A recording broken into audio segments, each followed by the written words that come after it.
O senhor sabe quem foi o Fagundes Varela? Senhor? Fagundes Varela? Só sei? O senhor só sabe quem foi Fagundes Varela? Não.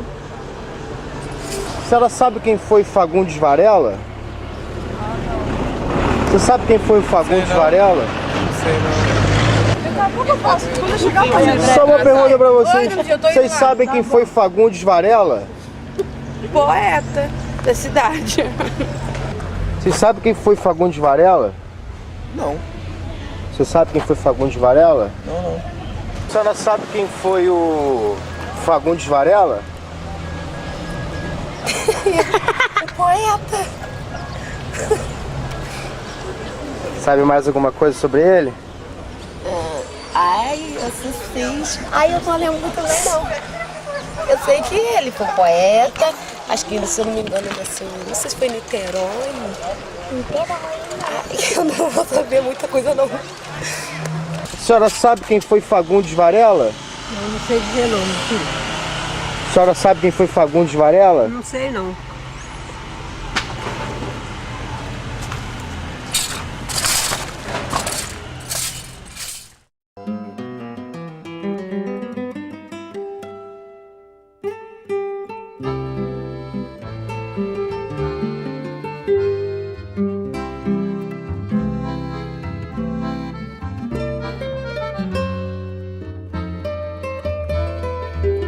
Quanto te amei, que futuros, que sonhos gratos e puros, que crenças na eternidade.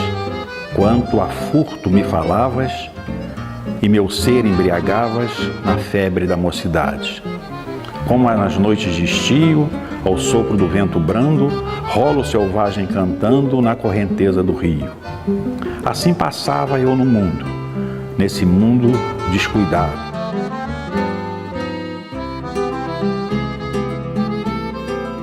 Ele nasceu junto com o Rio Claro, pode-se dizer. Ele nasceu antes de Rio Claro. Ele é de 41, o Rio Claro é de 49. Mas ali é da fazenda do avô dele, do avô materno. Tanto o avô como o cunhado, que era o barão do Rio Claro, como o pai do Varela, que era Emiliano, foram os fundadores de Rio Claro. A cidade está dentro da fazenda Santa Rita, que era do avô do Varela e onde ele nasceu. As duas famílias, tanto a materna como a paterna, foram importantes para a história de Rio Claro, embora não fossem filhos daqui. O pai do Varela era carioca, o doutor Emiliano Fagundes Varela, a quem Rio Claro deve a emancipação. E ele foi prefeito de São João Marcos, que o prefeito era o presidente de Câmara que respondia pela prefeitura. 7 anos. Era uma sociedade economicamente atrasada, né? Marcada pelo escravismo, né? Pelo regime escravo da agricultura, da economia, pelo atraso material, serviços, melhoramentos, luz elétrica, nada disso, né? E ao mesmo tempo uma sociedade que se vestia igual à Europa e falava francês e tocava piano. Quer dizer, já por si é uma coisa meio contraditória. Assim passava eu no mundo, nesse mundo descuidado, que etérea dita produz. Ele foi criado entre São João Marcos e Rio Claro. Ele saiu daqui em 1859, com destino a São Paulo. O poeta foi um peregrino, ele andou aí por várias partes do Brasil, em meios sociais de alta roda, inclusive, e aqui em Rio Claro, no meio humilde das pessoas humildes daquela época,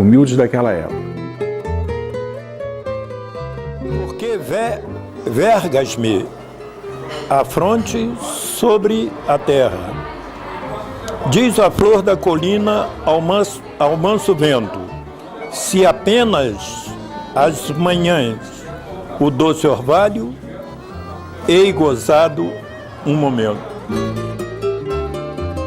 O conflito dele com o Rio Claro está na mesma raiz do conflito dele com São Paulo, com Rio de Janeiro, com Niterói, né, que era a dicotomia, a contradição que havia entre o homem e a obra, e entre os dois e a sociedade. Então o poeta não podia realmente ter o apreço, principalmente da igreja. Se houve um elemento que foi gerador de desprezo, de malquerença ao poeta, foi a igreja daquela época. Infelizmente, esta é a realidade. A sociedade se vinga dele. Quanto mais a sociedade se vingava, mais ele se afastava, mais ele se mostrava indiferente à sociedade. Quer dizer, isso para uma cidade como São Paulo, que era um centro acadêmico, com uma faculdade, coisa e tal, era uma coisa. Mas você trazer isso para as proporções de Rio Claro na época, que era só aquela pracinha, uma comunidade religiosa, tramontana, conservadora, aí a proporção do conflito aumenta muito. A população aqui de Rio Claro não entendia o Varela, e toda vez que ele chegava aqui, ele teve um verso dele, que ele se aborreceu aí com os escrivães aqui. Então eu sei só um trechinho, porque é famoso aqui. Ele diz: Rio Claro, terra dos escrivães, onde os filhos têm pais, mas só conhecem as mães. Esse é um dos versos que ele botou aqui. Tímida ainda nas folhagens verdes, abro a corola, a quietação das noites, ergo-me bela, me rebaixes triste, com teus feros açoites. A relação dele com São João Marcos é mais amena, porque em São João Marcos ele achava o repouso. São João Marcos é do repouso. Ali estava a família, estava a fazenda dos amigos, primos, essa coisa toda. E ele encontrava ali um porto de sossego, onde ele pairava, né? Uma paisagem mais cativante para ele percorrer. E isso... E as ligações mesmo de origem dele com São João Marcos, onde o pai foi vereador, foi juiz, né? Mas ele não quer dizer que ele não amava, ele amava Rio Claro. Quando ele se despede do Rio de Janeiro, indo para Recife, o poema dele é um hino de amor a Rio Claro. Ó, deixa-me crescer, lançar perfumes, vicejar das estrelas a magia, que minha vida pálida se encerra no espaço de um só dia. Ele era um homem religioso, profundamente religioso. Isso era uma influência mesmo de raiz, de formação, né? Ele, de certo modo, ele se apegava, né, muito à religião, como ocorre até hoje na sociedade. As pessoas que se apegam à religião como um caminho, um sossego, uma paz, uma recompensa, um consolo. Ele sempre foi muito religioso. Esse lado místico é muito presente, não só nele, como na maioria dos poetas da fase romântica. Mas nele é mais profundo, porque ele tem um momento em que ele se culpa muito, né, pela morte do filho, e quanto mais ele se culpa, mais ele procura apoio na religião.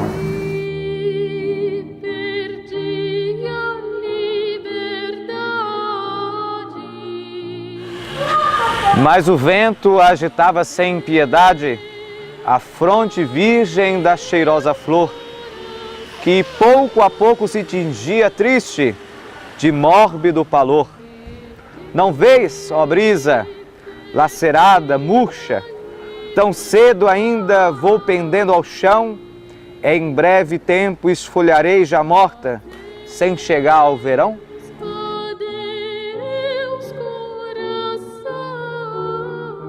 E o Varela foi que escreveu o primeiro verso abolicionista no Brasil. Nessa época e nesse momento, nesse setor, ele teve o gigantismo, né, de Castro Alves. Tem uma lenda aí que o Castro Alves que influenciou o Varela, não foi não, foi o contrário. Olha pela idade deles, o Castro Alves é de 1847, o Varela é de 1841. 6 anos na idade que eles estavam, na adolescência, fez muita diferença. Quem ensinou o Castro Alves a falar na Praça do Povo foi o Varela. Castro Alves praticamente monopolizou esse tema no Brasil durante um período. Mas ele, de certo modo, ele previu e antecipou. Quando ele faz poemas, por exemplo,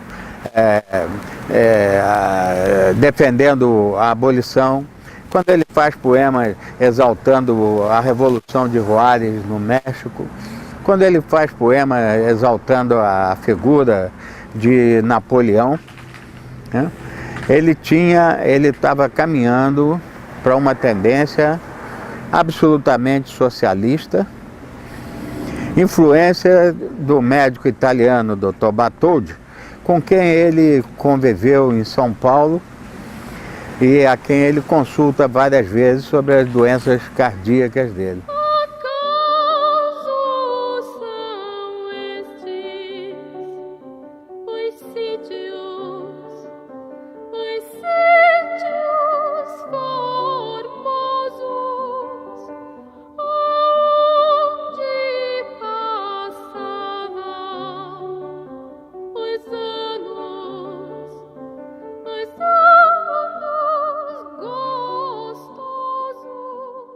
A natureza é a presença maior e mais significativa em toda a obra do Fagundes Varela.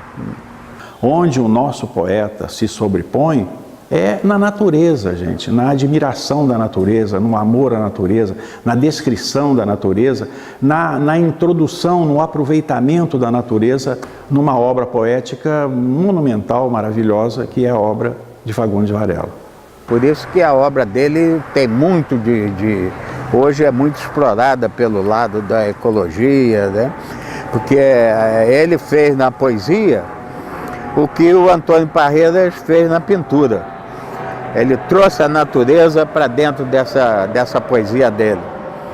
O Varela, ele se antecipa em muitos anos ao que nós podemos chamar de uma consciência verde, uma consciência da natureza, uma consciência do ambiente, né? A própria palavra ecologia, ela surge em 76, um ano depois do Varela morto, né? É preciso a gente retroceder um pouco para entender bem esse processo, porque a floresta, o colonizador, considerava a floresta o inimigo. A época em que o Varela vive, o chamado da natureza é uma coisa própria da escola romântica, mas não com essa profundidade que ele coloca na obra dele. Você não lê 2 páginas de Varela sem você tropeçar num rio, numa monte, numa névoa, num aspecto da natureza. Isso depois, quando vai para a pintura com Antônio Parreiras, explode no fim do século, ele já tinha partido. E Rio Claro, por incrível que pareça, parece uma herança atávica. Rio Claro, muito recentemente, 100 anos depois da morte do Varela, é que Rio Claro começa a entender que o verde é o caminho dele. É o caminho, o produto e o futuro. Então acho que isso é um grande caminho e, como eu disse, é curioso essa relação atávica entre o tema de um poeta que nasceu ali, criou ali, e a destinação econômica da cidade hoje, cento e tantos anos depois. O senhor sabe quem foi Fagundes Varela? Fagundes Varela é a riqueza que Rio Claro tem.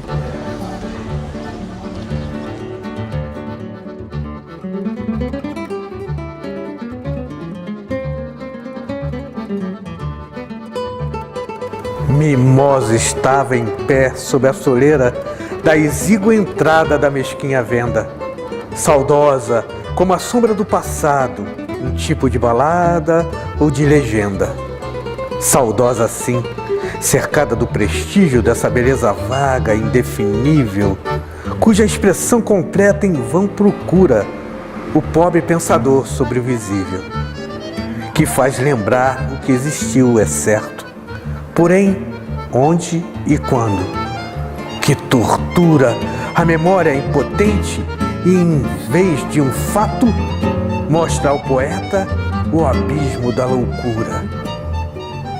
Indeciso clarão de uma outra vida, fugitivo ondular, dobra a ligeira do manto do ideal estremecendo